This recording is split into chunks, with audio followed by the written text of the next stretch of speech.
Hello my friends and welcome back to another video. Today we are doing a recent reads. We are halfway through March. I thought this would be a good time to talk about the books that I have read from the beginning of March to about right now. I have 10 books here, 2 are manga and the rest are just books. So yeah, we're gonna do it typical style. I'm gonna tell you the least favorites to my most favorites, tell you a little bit about the book, tell you my thoughts on it, and that's gonna be it. So let's get into my recent reads for March. Starting with the 2-star books. I have one book in here and you know, this is gonna be a very short and sweet discussion about this book because I still don't really know what I read. And that book is You've Lost a Lot of Blood by Eric LaRocca. This is my second novella by Eric LaRocca. I read Things Have Gotten Worse Since We Last Spoke when it came out. I wasn't obsessed with that story. I gave it like a 3-star. This one is unfortunately getting a 2-star from me because I don't know what I read. I can't even give you a plot synopsis about this one. I know that it's a story within a story. It's very fever dream-like, but honestly, I found it to be very confusing, and honestly, it felt kind of pointless. From when I started it and then I finished it, I was like, I don't really know what I'm supposed to have gotten from this story. I don't know if this is like one of those deeper meaning stories where I was just supposed to like ponder, gather my thoughts, come to some sort of like a deeper conclusion. We all know that's not my thing. I don't get this. I don't think this was for me. I don't think I'm the type of reader for this story. The story within the story was okay, but again, I don't really know how it connected to the main story. I mean, I do know a little bit of how it connected, but it was just not for me. I just didn't get it. I also found the dialogue to be really bizarre. I felt like the characters were talking to each other in a way that didn't feel realistic or authentic. It just felt weird. So I know I'm not someone that tends to enjoy fever dream stories anyway. It's very hard for me to like those. So I kind of figured this wasn't going to be for me, but I wanted to give it a try. I know this is gonna have its audience, but I'm not the reader for this one. I didn't enjoy it. I didn't really get it. So unfortunately, it's a 2-star. Next up is a 3-star, and this is The Nobodies by Laurel Elizabeth Hassara. Again, this is a book that I just don't understand. I did give it a 3-star instead of a 2-star because I enjoyed this one a little bit more than You've Lost a Lot of Blood, but this was very hard for me to follow. I don't even think I know how to summarize it. I know that there are multiple characters. There is a woman who has like visions or something, and then there's a man who was in a gang or something like that, and then there's a priest, and then there's like some like teenager characters. No one has a name in this book. Everyone is nameless. I understand the point of, because on the back it does say this is about society's least desirables, so I understand the point of having them be nameless, but for me it was a little bit hard to distinguish characters from each other because it really just says the woman, the man, the priest, this one child, this other child. And so it did take me some time to try and figure out who we were talking about sometimes. There is a religious horror undertone here. I didn't really understand it. Again, I think it's just because I didn't really get the plot of the story. It didn't really make sense to me. So I think the religious undertones just didn't really click in my brain, unfortunately. I did like the writing of this story. I thought it was really nice and pretty. The plot was just really hard to follow. Again, very fever dream-like. It's interesting. It's not like anything I've read before, but I just don't know if it was for me personally. It was really quick. Again, it's a really short novella, so I got through it quickly. I just don't really know again, if I'm the right audience for this one. Next up, we have the 3.5 star category, and first up is The Maid by Nita Prose. I read this for my murder mystery reading vlog that went up last week. I have mixed feelings on this one. Let me give you a brief synopsis. This is about the main character, Molly. She is a maid, and her grandmother recently passed away a few months ago, and that was Molly's only family. And Molly's grandmother really instilled cleaning lessons. They really valued cleaning, and they found it to be very like therapeutic. And so Molly really inherited those characteristics from her grandmother. So Molly really enjoys being a maid. And one day Molly goes to the hotel that she works at, and she finds one of the VIP guests dead in his hotel room. And after that happens, things start getting uncovered about the hotel. I don't think this was for me. I did like some of this story. I thought it was really lighthearted and cute and sweet. It's a very like fuzzy, warm feeling. It gives you like a cute vibe, right? To me, this is less a murder mystery and more like a cozy mystery. I also found it very predictable. Nothing in this book really shocked me. Even the ending twist, which kind of came out of nowhere to me, I didn't really find it that surprising. I did think it was a little bit of a predictable ending twist, so I was a little disappointed by that. Molly, she is a very interesting character. Her personality is very unique. She has a very different way of thinking, and I think she has a hard time with social norms. I've seen a lot of reviewers say that they think Molly is autistic and they wish the author had, you know, said that. For me, Molly, I liked her. I liked her some of the time, and then she drove me insane the other half of the time. I understand her character and why she is kind of written the way she is at times, but some of the things she did kind of went against her character, in my opinion. I found them to be very perplexing and bizarre and just kind of really out of character for what type of person Molly is supposed to be. So it was very frustrating to read her doing certain things and have her doing certain things that I just didn't get. So I loved Molly. She frustrated me a lot. She wasn't really my ideal main character. I found this book to be a very character-driven story. This is more about Molly than it is about the murder or the mystery. The mystery is really not that big. I think from the very beginning you can kind of piece together what the mystery is. So to me, this is more of just a story about Molly's life with a little sprinkle of murder mystery thrown in. I don't think it's a bad book, but it's not what I'm looking for in a murder mystery, so it wasn't my favorite.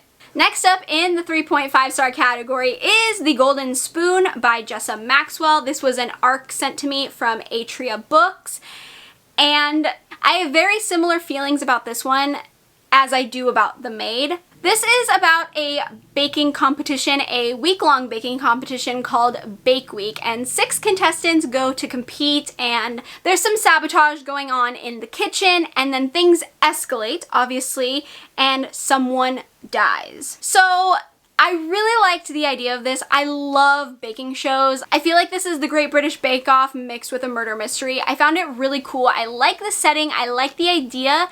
I just feel like the execution wasn't what I wanted it to be.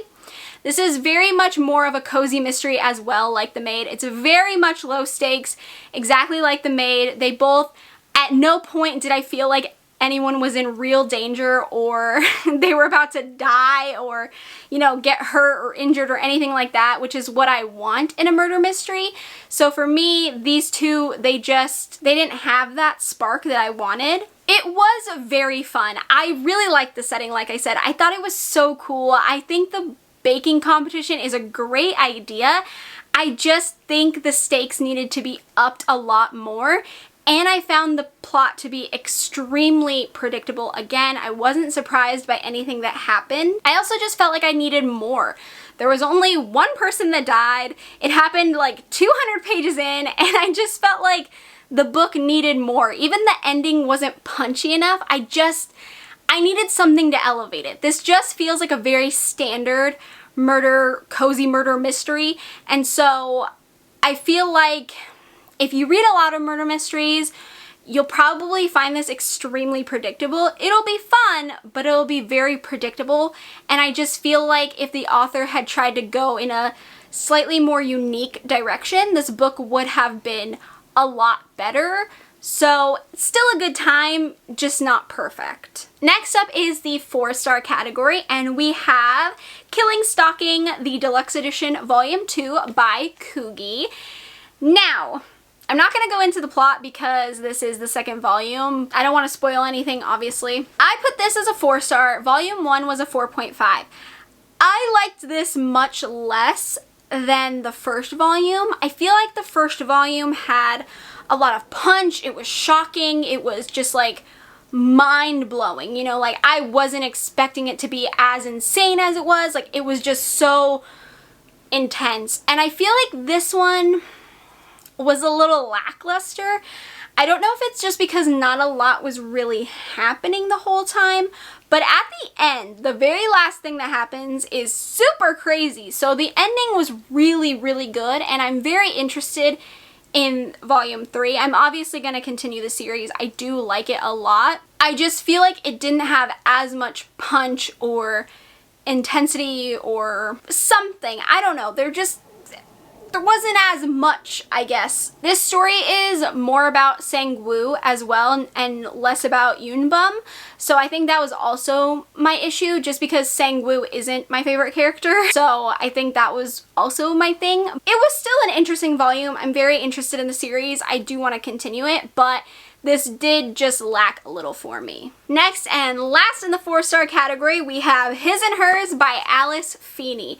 I was not expecting to put this book in this category because the entire time I was reading it, I thought it was going to be more of a 3.5, but the ending to this one saved it. So in this book, we have two perspectives. We have Jack, who is a detective, and we have Anna, who is a newsreader, and they are both covering this murder investigation, except both of them know the woman who is murdered, and both of them are extremely suspicious characters. Now, I've kind of come to the realization that Alice Feeney has a very interesting writing style. I feel like it's almost blunt. I don't know, there's something about it. I just feel like I'm kind of almost bored by her writing. It's just so bland at times. It's just so blunt and choppy, and it takes me a really long time to get interested in her stories because of her writing. I felt the same way about Daisy Darker when I was reading it, although I really did enjoy Daisy Darker, and this one is getting the same rating as that one. But for some reason, I don't know, it's almost like her writing kind of dulls the twistiness of her books, and I don't know if that makes any sense, and I don't know if I'm the only one that feels that way, but I kind of get distracted by the way she's writing that I'm not really focused on the plot. Like, I'm almost reading in a monotone voice in my head because her writing feels so monotonous. And so I don't know if that's just me. I really don't know. But I really felt like this book was predictable. I was like, oh no, I am not gonna like this. I'm not enjoying this. This is going down a path I'm not interested in. This is so stupid. And at the end, I thought I was right. I was like, oh my god, I read this whole book for no reason. And then the plot twist happened, and the plot twist saved this book in my opinion, because this one would have gotten a 3 or a 3.5 had that final twist not been as good and so out of left field that I didn't even see it coming. I was so mind blown and I loved it. So I think Alice Feeney is going to be a hit or miss author for me, so I'm really not sure. I think I'm going to have to be very cautious when picking up her books, but I did enjoy this one. It was interesting, but it was a little bland for a while. Next up is the 4.5 star category, and first up we have Before You Knew My Name by Jacqueline Bublitz. This was actually sent to me by Atria as well, and this book blew my freaking marbles out of the water. I was not expecting to like this one as much as I did. So in this book we are following two characters, Alice, who has just turned 18, and Ruby, who is 36. Both of them are coming from different areas. Alice is coming from Wisconsin to New York, and Ruby is coming from Australia to New York. So both women are in New York at the same time, and they both are kind of leaving their lives for a fresh start. But Alice tells you as soon as the story begins that she is telling you the story of how she dies. When I first started reading this book, I was like, does she mean figuratively dies, or does she mean I like died?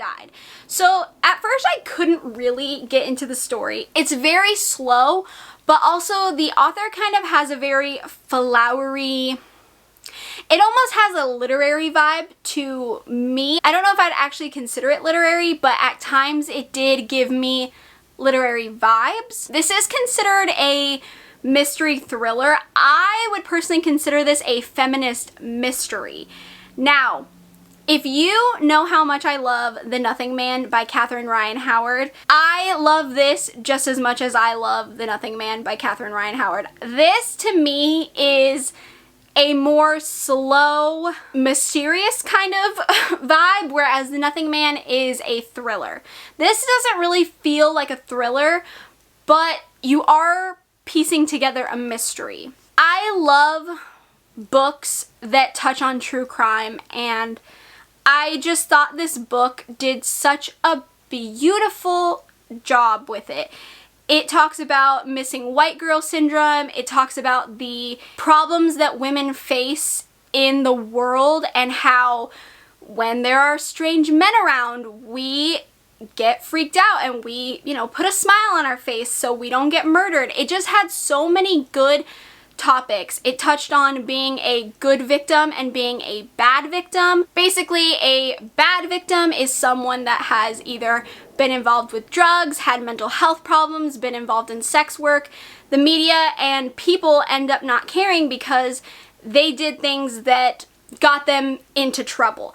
And that's just a product of what happened. Them disappearing, them being murdered was an outcome for their behavior, which is not true, of course. It's a horrible, horrible idea, but that is a real thing that happens. And of course, missing white girl syndrome and the good victim, someone pretty, young, a good student, a good person, that kind of thing. The media actually cares about, especially if you're a missing white girl. If you are a person of color, you are more likely to get overlooked. This book touches on a lot of things, and I thought it was so beautifully written. I sobbed at the end of this book. I was tears streaming down my face. I was sobbing. And just thinking about it actually makes me want to cry. It was so sad. It was so sad, but it was so beautiful. And I think that if you are really interested in feminist fiction, if you like slow burn mysteries, if you like true crime in fiction, I think you will really enjoy this. There are so many good things about this book. It was beautiful.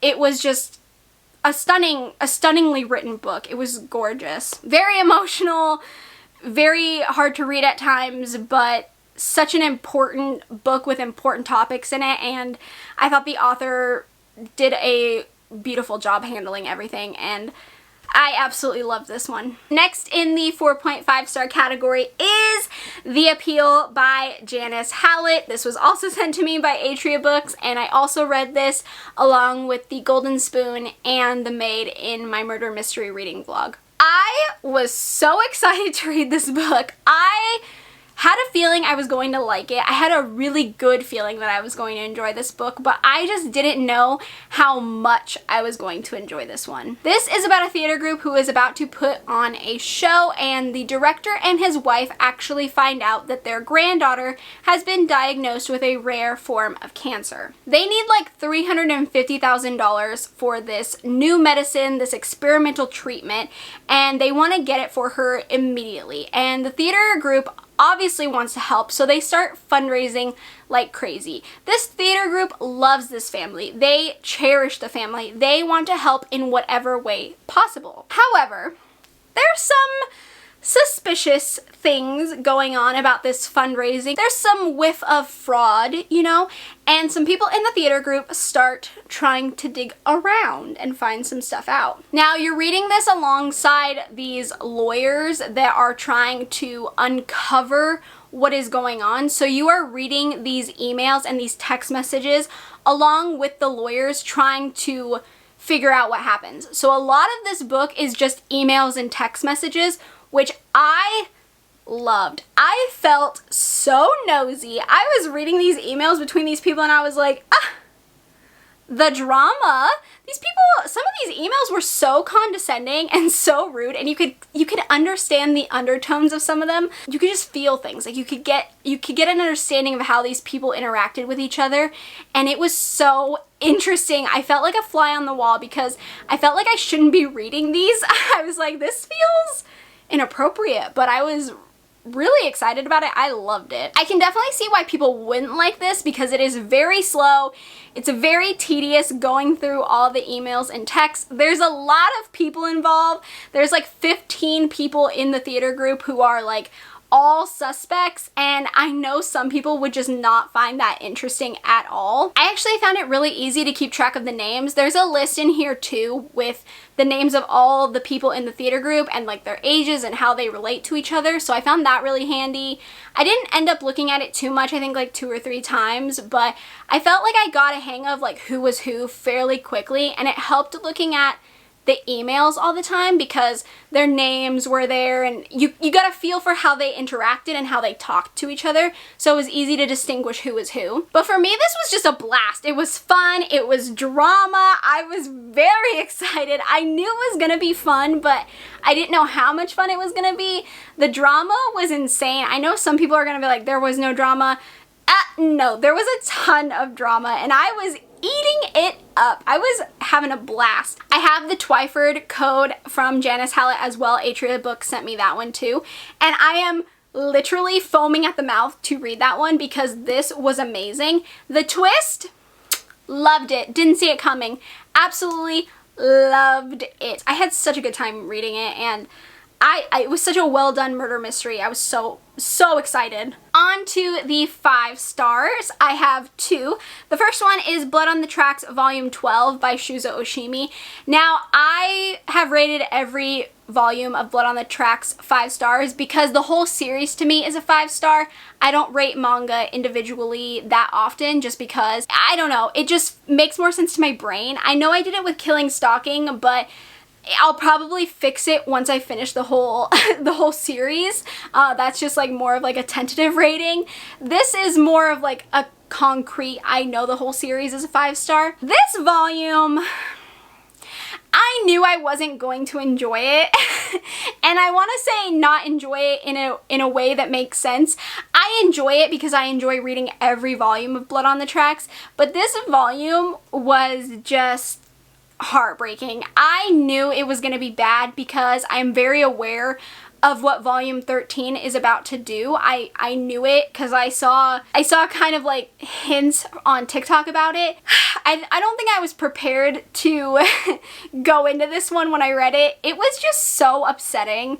Things happening in this just really infuriated me, and I don't mean with like the writing or anything, just the characters, like just some of the behavior and stuff, which it makes sense with the series, so it's not like a bad thing. That's why I'm not knocking it on stars or anything like that. It doesn't have anything to do with the writing. It's just how I feel about how the characters are acting towards each other. I knew it was going to be bad, but it was so hard to read, and it was like, it was just so gut-wrenching. Like, I knew it wasn't going to end good, but I had hope. I did. I tried. I was hopeful. It didn't work out, and the end of this one made me want to cry because it just feels so defeating. The end of this one just feels defeating.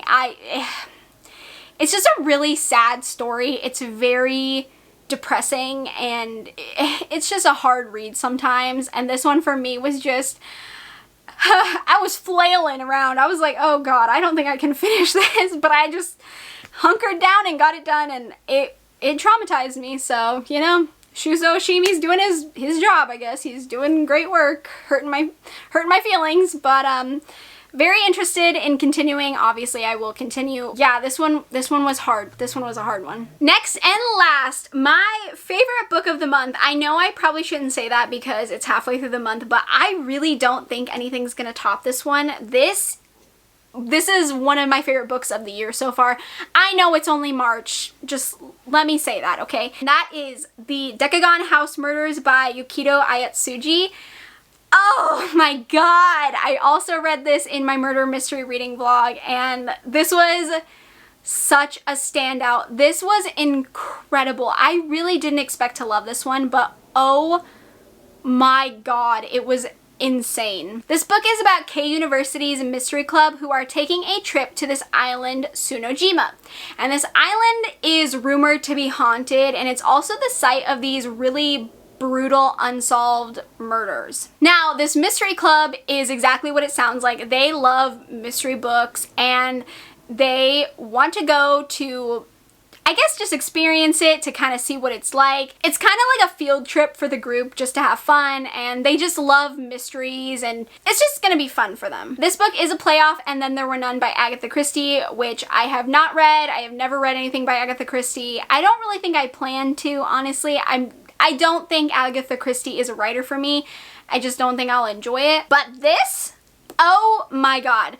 You might not take my word for it, because if you are very familiar with And Then There Were None, this might be super predictable for you. I'm not sure, because I don't really know how that story plays out. I know the basics of it, but I do not know the details of it. So for me, this was like shocking, brand new, unique, fresh, innovative. I loved it. I absolutely love the characters. They have nicknames based off of American, French, and British mystery writers. So there's like an Agatha, there's a Poe, there's an Ellery. It's really cute. I really love that. The group get there, they're having fun, and then they start getting picked off one by one. And of course what happens, they start suspecting each other. Very, very typical, very obvious. But my favorite thing about this is because they are mystery fans, they start trying to solve the mystery. Like, they really are like putting on their detective hats. They're like, I got this, let me figure it out. And it made me laugh so hard, because that is something I would do. I would get into a situation like this and I'd be like, I read horror, I read thrillers, I read mysteries, I can figure this out. Like, hold on, let me figure it out. I got this, nobody panic, I'm gonna do it, I'm gonna solve the crime, I'm a detective. Like, that's something I would do. So their reactions were so funny to me, because it was just exactly something I would do, and I felt like I related to them so much. I actually felt like they were really intelligent characters too, probably because they knew so much about mysteries and they were really smart and intelligent. Like, yes, they did some things that I didn't love, but I felt like most of the time they were very, very smart. Of course, it's an isolated setting, perfect setting for a mystery or a thriller or even a horror, my favorite kind of setting. This was fast-paced. I absolutely had a blast reading this, and the ending knocked my freaking socks off. I literally could not figure this out. I had no idea where this was going. Nothing. There was no red flags, there was no little hints, there was no thoughts running through my brain, nothing. So this was absolutely perfect. This was exactly what I wanted from a murder mystery. This was absolutely perfect. Perfect. 5 stars, 10 out of 10. Best murder mystery I've read in my life, probably? I don't know, but I loved it. This was fantastic. I highly, highly, highly recommend. Again, if you're very familiar with And Then There Were None, I don't know how you'll feel about this one, but for me, amazing. Loved. Alright, my friends, that is it for my recent reads. Those are all the books that I have read from the beginning of March to right now. At this moment, literally, that's all I've read. So, I hope you enjoyed these recent reads. I hope you enjoyed me talking about these books. If you've read any of these, let me know your thoughts in the comments down below. If you agree, disagree, let me know what your favorite book of March has been so far, what you're planning to read for the next half of March. Just, you know, we can chat about it in the comments down below. If you are enjoying these recent reads and you're still wanting to see them from me, please give me a thumbs up. That way I can keep providing you with them in the future. If you haven't already, feel free to subscribe to my channel. We can become friends, talk about books, horrifying books, thrilling books, romance books, manga, all that good fun stuff. And with that being said, I hope you are having a great day, night, morning, afternoon, wherever you are, and I will see you in my next video. Bye!